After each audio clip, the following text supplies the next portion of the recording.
What's up, everyone? Welcome to another episode of the Processing Blue podcast. I'm Alex Zietlow, Carolina Panthers beat writer for the Charlotte Observer, and I know what you're thinking. This isn't the wonderful introductory voice that somehow equally balances earnestness and sarcasm, the voice of Mike K. And that's because Mike is on the injury report today with an illness.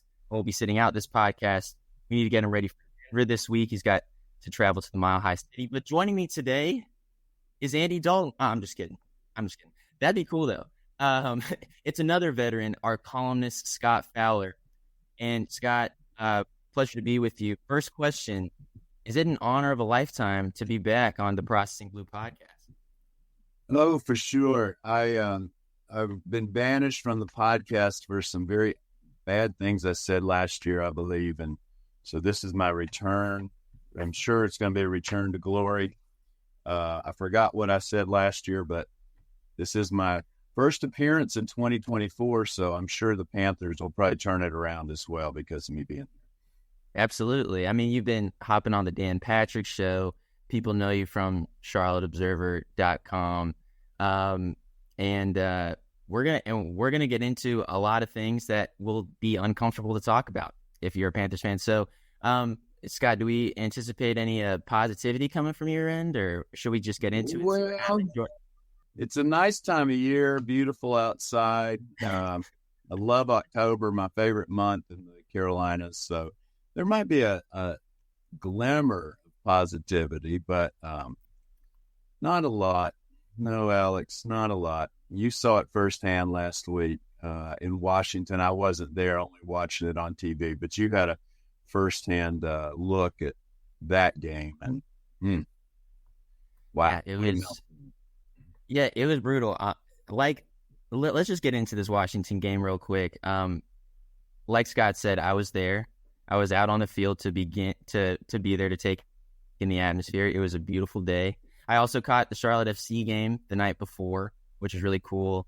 And I got to see Charlotte on decision day win take a match 3-0, lock in that fifth spot in the playoffs. And that's the best finish they've ever had in the MLS regular season.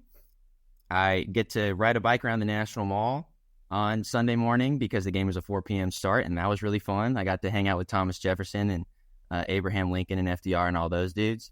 I get to the stadium. It's gorgeous. I see Deontay Johnson talking with Dave Canales pregame because it was still it wasn't truly a question going into the game if Deontay would play, but he did show up on the injury report with a whole bunch of injuries, among them ankle, ribs, hamstring.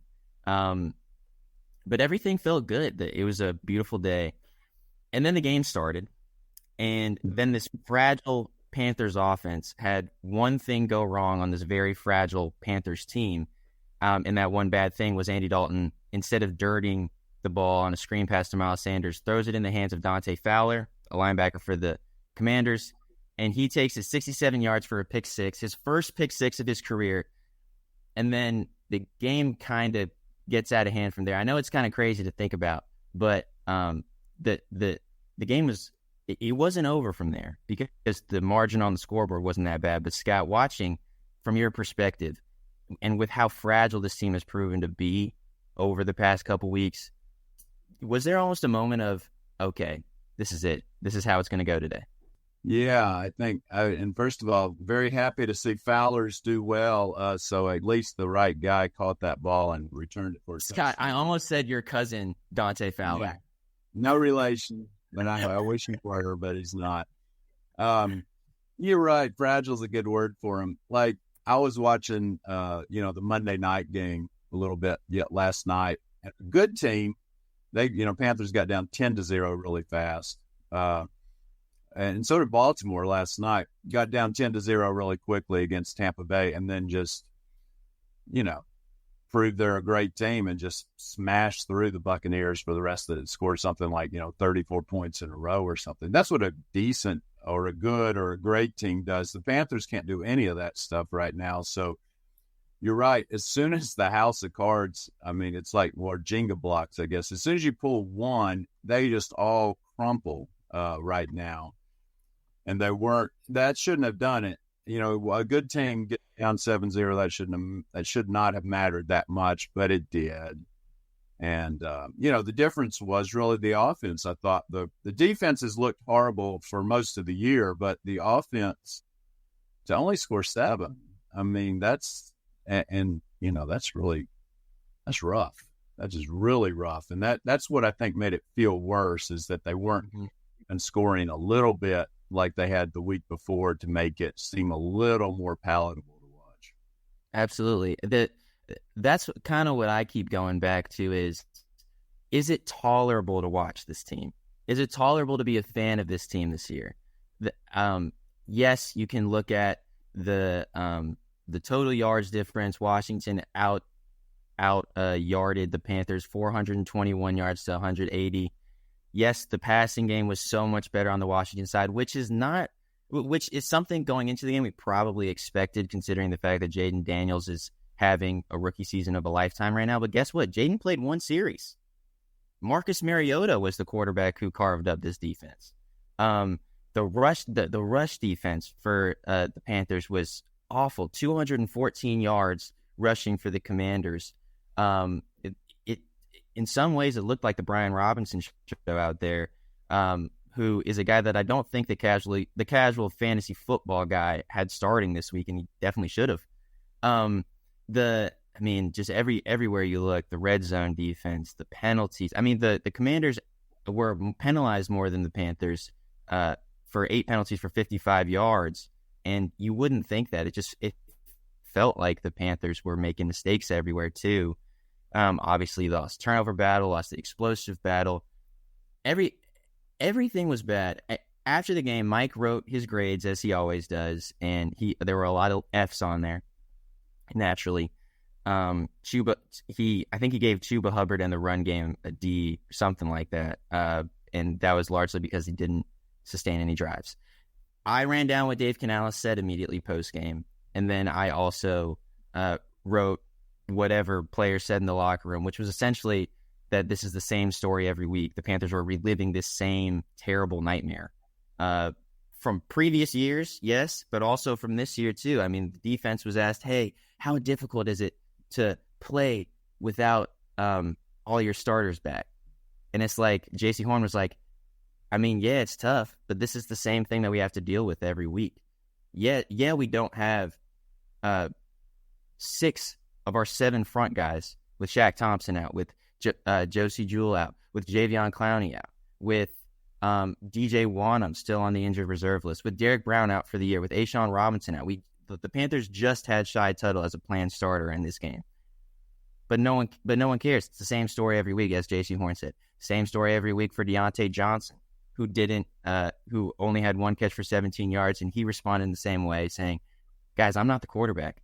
Guys, I'm not the play caller. I can't control my involvement in the offense," which you can. Because if you're going to get the credit for how involved you are one week, you can't avoid the blame the next week. But so that's kind of, those are the 2 things I wrote about from the place. You wrote about something that I'm glad you did. It addressed the elephant in the room. Now that Andy Dalton has cooled off, and he was ice cold this past week, you tackled the question, should Bryce Young come back and be the starting quarterback for these Panthers? And I was wondering if you could kind of break down your argument. You ultimately said that he should this week against Denver, and I was hoping you could come back and break down your argument for that. Sure. Yeah. I don't know that that's a long-term solution. I just want to see him for one more week. If one more week he throws 5 picks and they gain 90 yards total, I think it's fine to sit him back down. But I would like to see him, because the season, let's face it, is more or less lost anyway. So I think at some point, and it's not going to be this week, as Dave Canales very clearly said Monday that it's not going to be this week. Andy Dalton's our starter. He just keeps going with that. We're going to make the team better with Andy. But if they haven't given totally up on Bryce, you got to use him some more and at least see if he's learned anything over these past 5 weeks. I don't think there's any harm in that. I don't think there's any harm in giving him another start Doesn't have to be against Denver, although I think it should be. But if not, then it needs to be somewhere down the road where you give him another couple of starts. And the reason I said maybe right now is if you're going to trade him, and his value is plummeted right now, so you could not trade him for much. I mean, fifth, sixth, seventh round pick, something like that. But if you're going to trade him, his value would have a chance of going up if he played a good game. If people saw that. So that's, maybe a long shot, but at least something. And the thing is, the clock is running out on Andy Dalton. I mean, his contract's running out. He's going to be 37 later this month, I think, if he hasn't already turned 37. So you got to figure this quarterback thing out. And really, Andy Dalton probably gives you a better chance of winning games. And after 2 games, I thought it was fine to switch it up. But now I think it's time to switch it up again because the Panthers are a lost cause. And the reason is their defense is so bad that outside of Patrick Mahomes and Lamar Jackson, you probably can't win games with that defense right now. So, you've got some room for experimentation to me on offense. And that's why I thought Bryce Young should start this week. Again, my suggestions, as usual, are usually ignored, and this one has been as well. But I do think we're going to see him again, Alex. I do think we will because I don't think Andy Dalton, just odds are in the NFL, he won't stay completely healthy for the next 10 games. So I think at some point we will get one more look at Bryce Young, whether we want to or not. So you said a lot of fascinating things there. Just one quick thing about the trade piece. You said that his stock is super down. Whenever first round, or not even first round quarterbacks get traded, whenever quarterbacks that have been drafted by a team get traded, and essentially the team is like, okay, we can't do anything more with this, the trade value is never good. And just kind of combing through a couple recent examples, the Commanders traded away Sam Howell last year. They traded away Sam Howell, a 2024 fourth round pick, and a 2024 sixth rounder, and they got back a third round pick and a fifth round pick. So they gave up a lot of assets to only get 2 draft picks there. Steelers traded away Kenny Pickett last year. They traded away Kenny Pickett and a fourth round pick for a 2024 third round pick and 2 2025 seventh round picks. That's not a great return either. You got the Patriots trading away Mac Jones. The Jaguars got Mac Jones for literally a 6th round pick. And I think that is probably,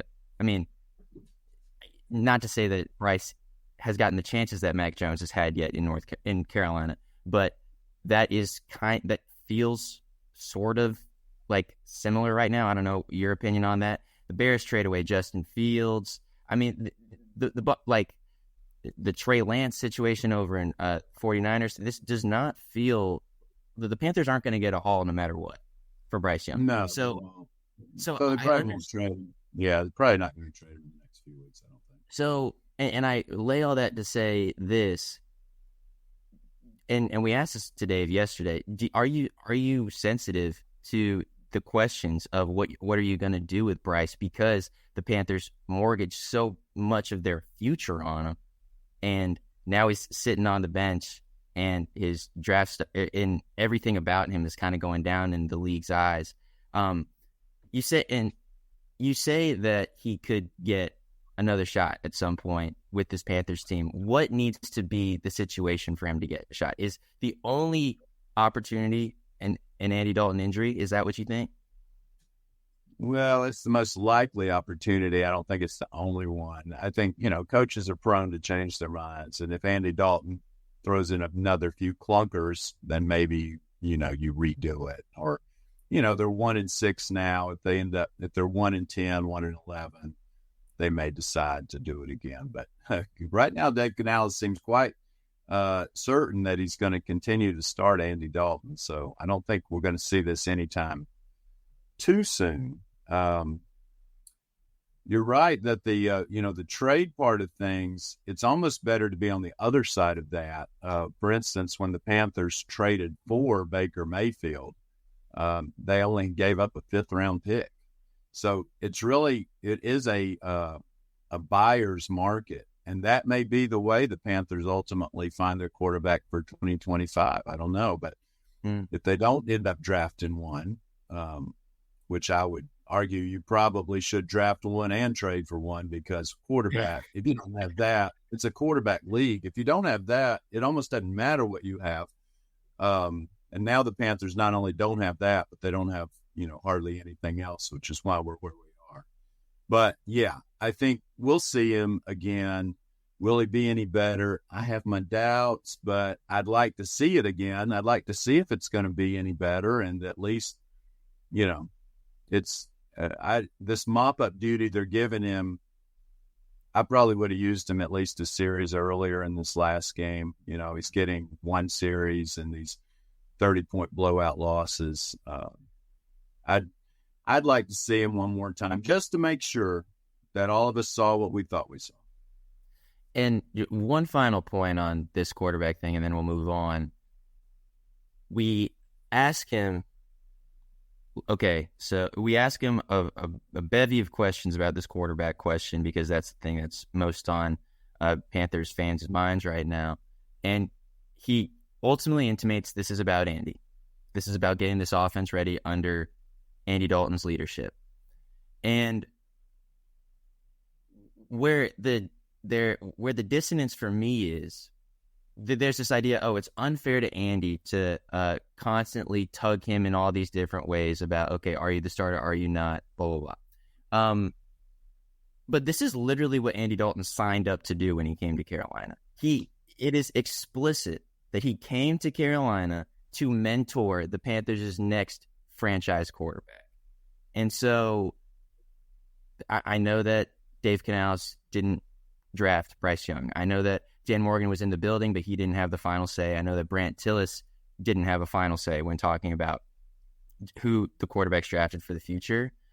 But I do think it's interesting that there's this talk of we need to stick with Andy in order to make this offense go the furthest it can, and and there's some sort of semblance of it's unfair.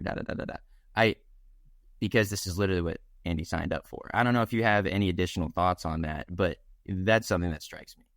Well, I just think what you make a good point there is that these guys aren't nearly as invested in Bryce Young as the previous regime was. To bench him after 2 games, to have seen enough, and those 2 games were awful. They were outscored 73-13.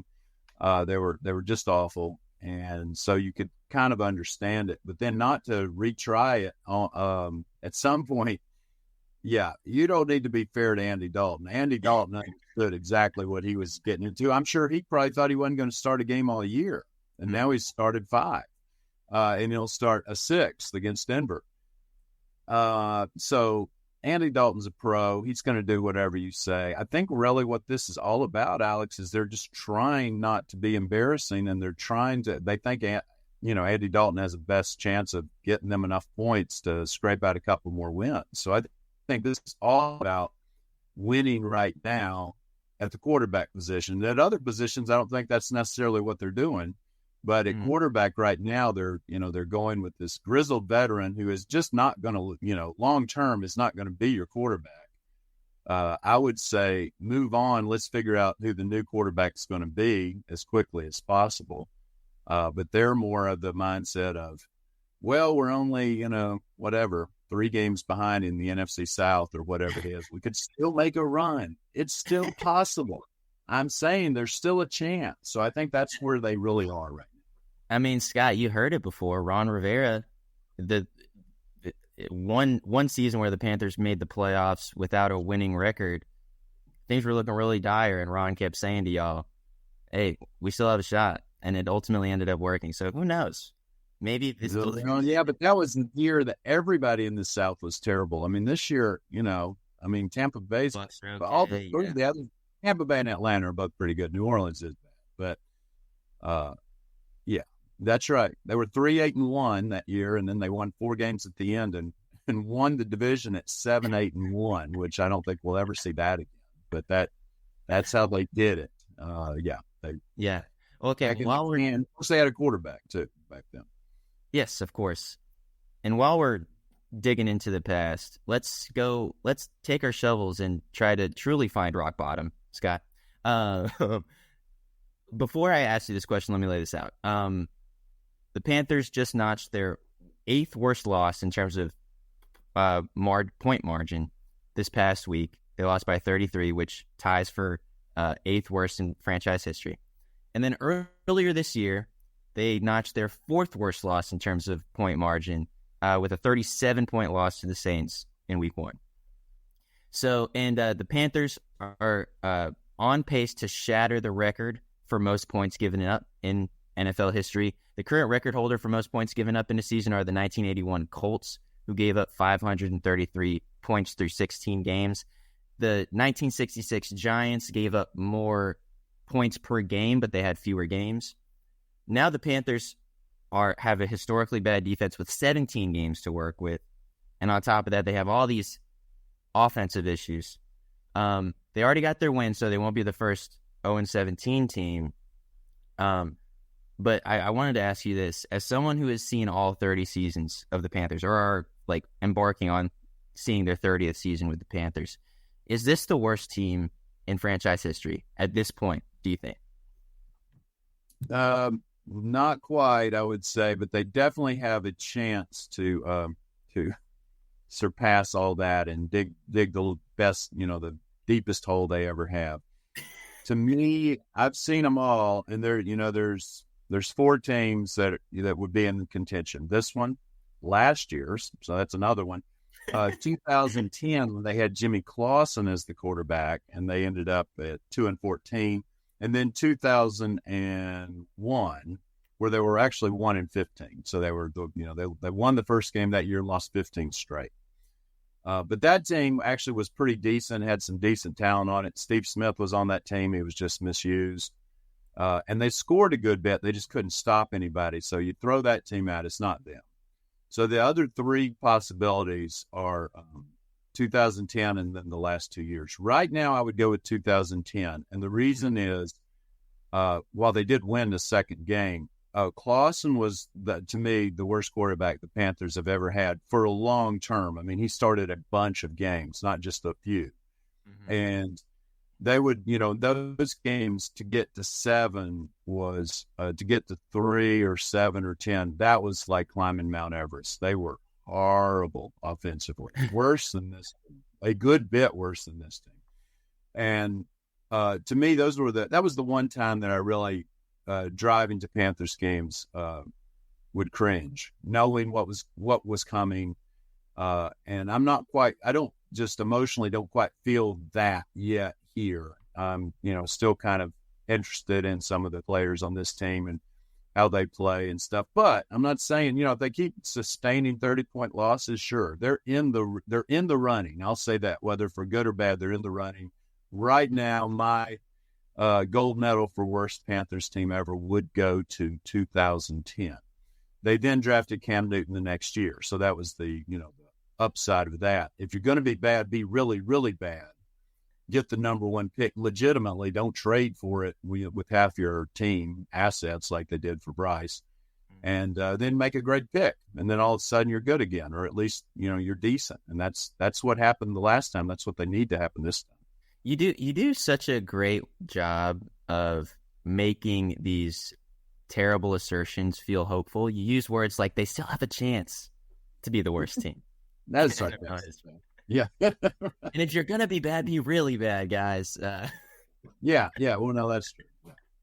You got to take the long view. I know it's painful Sunday to Sunday, but the long view, better to be 1-16 than 5-12. Really. I mean, in terms of the draft and where's this next quarterback going to come from? The easiest way is to get him in the draft and to do the same thing you did with Bryce Young, but to pick C.J. Stroud, the C.J. Stroud equivalent this time. That's the easiest way to make this whole thing turn around. Yeah, it's so easy. Just finding a generational quarterback. So easy. They just haven't been able to do it for 7 years. But so easy. Yeah, that's fine. It sounds like you think that I should do a mock draft for top quarterbacks already. Yeah, I'd do that like this Sunday. Absolutely. Right. Okay, real quick. Let's just knock out a quick Broncos preview, so we could move on and because, as you said, this game is no longer, this season is less about seasonal success now and more about figuring out, okay, what are we going to do at the quarterback situation? How are we going to make this defense better next year? How are we going to get healthy? There are a couple positive things coming in to this Denver game if you want to take that bent with it. Jonathan Brooks is embarking on his second week of practice. The second round running back is looked good last week in practice, according to Dave Canales. And once you add another playmaker in there, that's another interesting kind of fold to all this, because the running backs haven't been a problem. Actually, the running backs have been a really huge positive this year. Chuba Hubbard's running like he needs to pay rent next month, and guess what? He's deserving of that next contract, it seems like. Miles Sanders provided, I think, the only play of 25-plus yards against the Commanders with this end-around run, and he's really valuable. So figuring out what they're going to do with that running back situation is going to be a challenge, but it's also an exciting challenge. Dane Jackson returned last week. He got his feet under him. He'll have another week to show off. Adam Thielen is eligible to come back to the team this week is eligible to open that 21-day window if the team so chooses to do so. He has the ability to be taken off of the injured reserve list this week.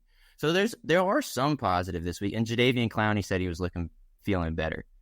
So maybe you get some healthy guys this week before the Broncos game. But let's look at this Broncos team real quick. They've won 4 of their last 5. Their own rookie quarterback, Bo Nix, is looking sort of competent, which is, and most people might consider that a pejorative. No, I'm saying that as a positive. Having a rookie quarterback be sort of competent is really good in today's NFL. Javonte Williams, the running back out of North Carolina, he's looking at it like a king out of the backfield this past week. 14 carries for 88 yards and 2 touchdowns. Also added 20-plus yards receiving. This Broncos team looks pretty good, and they're confident at the absolutely wrong time for the Panthers. Scott, is there any path to victory for the Panthers this week, or should we just go to Munich? Well, every NFL game there is a path to victory, but it's very unlikely. They would probably have to have.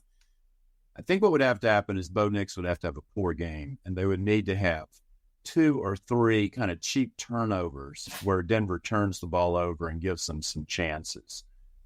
Broncos defense is pretty good too. I mean, they just absolutely eviscerated New Orleans, and we know what New Orleans did to the Panthers.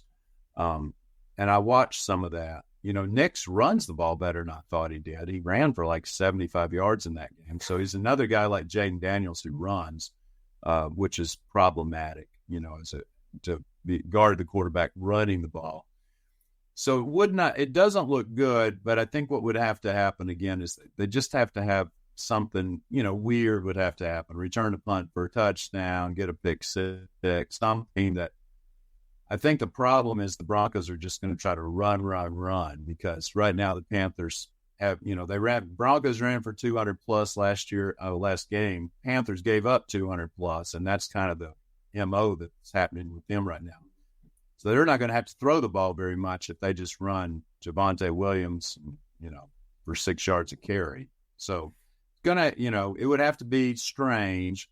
And, Dalton would have to have a big game. I don't see it happening, but every week there's something in the NFL that makes you go, huh? So maybe the Panthers are due for one of those sometime this year. Yeah. I wouldn't bet a lot on it though. Yes. Things that make you go, featuring Scott Fowler is, yes. That's a standard feature. Yes. Yes. Yeah, dude, I agree. I mean, I am a bit concerned, Scott, that you're catching up with me in our predictor prognostications between you, me, and Mike. I believe now 6-1 on the year, and I believe you're what, 4-2, something like that. 4-3 probably. It would have to add up to 7. Oh yeah. Okay, maybe 4-3. Yeah, I don't think I'm really close. I did win that contest last year, but the way I won it was I just picked against the Panthers for like 17 straight weeks or something.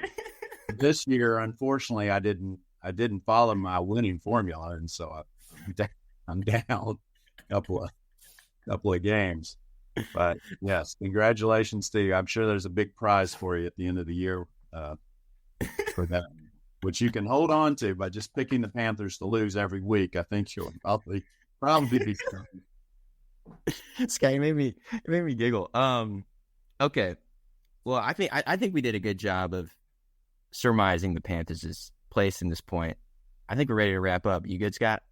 I'm good.